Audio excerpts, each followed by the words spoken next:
At 12 o'clock, we have number 23 LSU, who's 3-2, traveling to number 21 Missouri, who's 5-0. LSU favored by 5.5 points on ESPN. Jaden Daniels for LSU has gone 117 to 160, thrown for 1,710 yards, 16 touchdowns, 2 interceptions. Logan Diggs on the ground has had 57 carries for 354 yards and 3 touchdowns. And Malik Neighbors had 40 catches for 625 yards and 5 touchdowns. Brady Cook has gone 105 to 141, thrown for 1,468 yards, 11 touchdowns, 2 interceptions.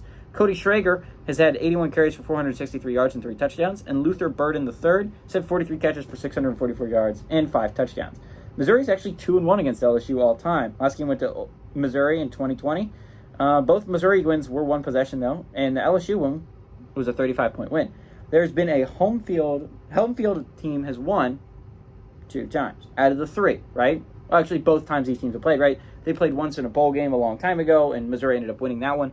But home field has won the last 2 times they've played of the 3 times they've played, right?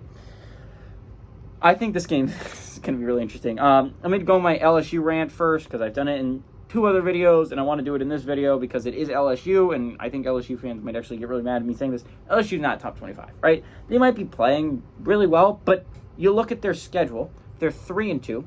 Their arguable best wins against either Mississippi State, who they blew out, but Mississippi State's not looking that great of a football team, or Arkansas, which they eked by, and Arkansas is also not looking like that great of a football team. That's one of those 2 is your best win, right? And sure, you have 2 quality losses. But you look at a team like Maryland. Again, they don't have the greatest wins either. But you know what they have? They have 0 losses. That's important. That's important to look at. Or you look at a team like Kansas State, who has 1 loss. And sure, it was against the Missouri team that you're playing this week. I mean, again, it's a quality Missouri team. It's a quality loss, and they only have 1 of them compared to LSU's 2. You can also compare that to a team like... I really like A&M. I think A&M should be ranked. A&M, again, has 1 quality loss to Miami, and again, they beat Auburn. I mean, like, it was an Auburn team that gave Georgia a fight. Maybe A&M's really good. Who knows? We don't. And this is an A&M team that destroyed an Arkansas team LSU just skated by. I don't understand the logic that puts LSU in a top 25 position, but teams like A&M and Maryland and Kansas State, all high-quality football teams, not there. That's not to mention Group of 5 teams that I think deserve to be there.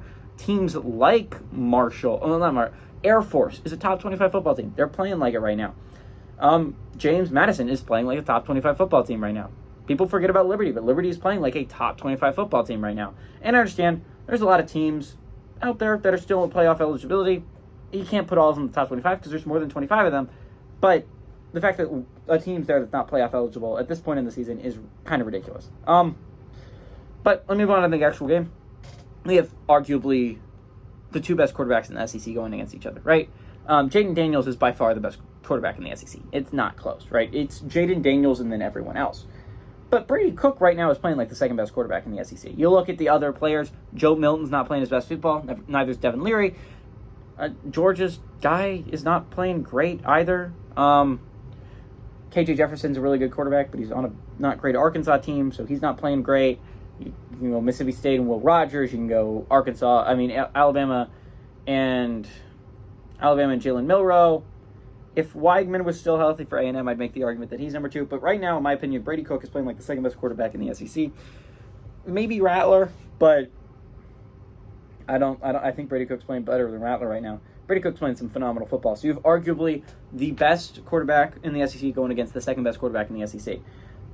It's going to be a fun game to watch, right? I mean, I forgot about Jackson Dart. Jackson Dart's also playing pretty well. I would still put Brady Cook ahead of Jackson Dart, though. LSU's playing really good football. Just that Ole Miss game, we're playing really good offense right now, obviously. Jaden Daniels is really good. The over is hit in every single one of LSU's games. Don't think that changes here. LSU's defense is Swiss cheese this year, which kind of showed with the 700 yards of offense by Ole Miss, right? LSU got eliminated last week. It's going to be heartbreaking for them. Missouri, if they win this game, and weirdly enough, if Kentucky pulls off the upset against Georgia, that game likely could determine who wins that side of the SEC, which is crazy, right? But it also could determine who goes to the playoffs between Kentucky and Missouri. Would be crazy. I don't think it's going to happen, unfortunately. I think LSU goes to Missouri and wins. LSU's going to be mad they lost that game to Ole Miss because they should have had it, right? To be fair, it was at Ole Miss. Ole Miss is a really good football team, all the excuses, but LSU played well enough to win that football game on offense. I think this is a shootout once again. I think LSU comes out on top of this one. I do like Missouri to cover, though. Give me LSU to win outright, Missouri to cover at home.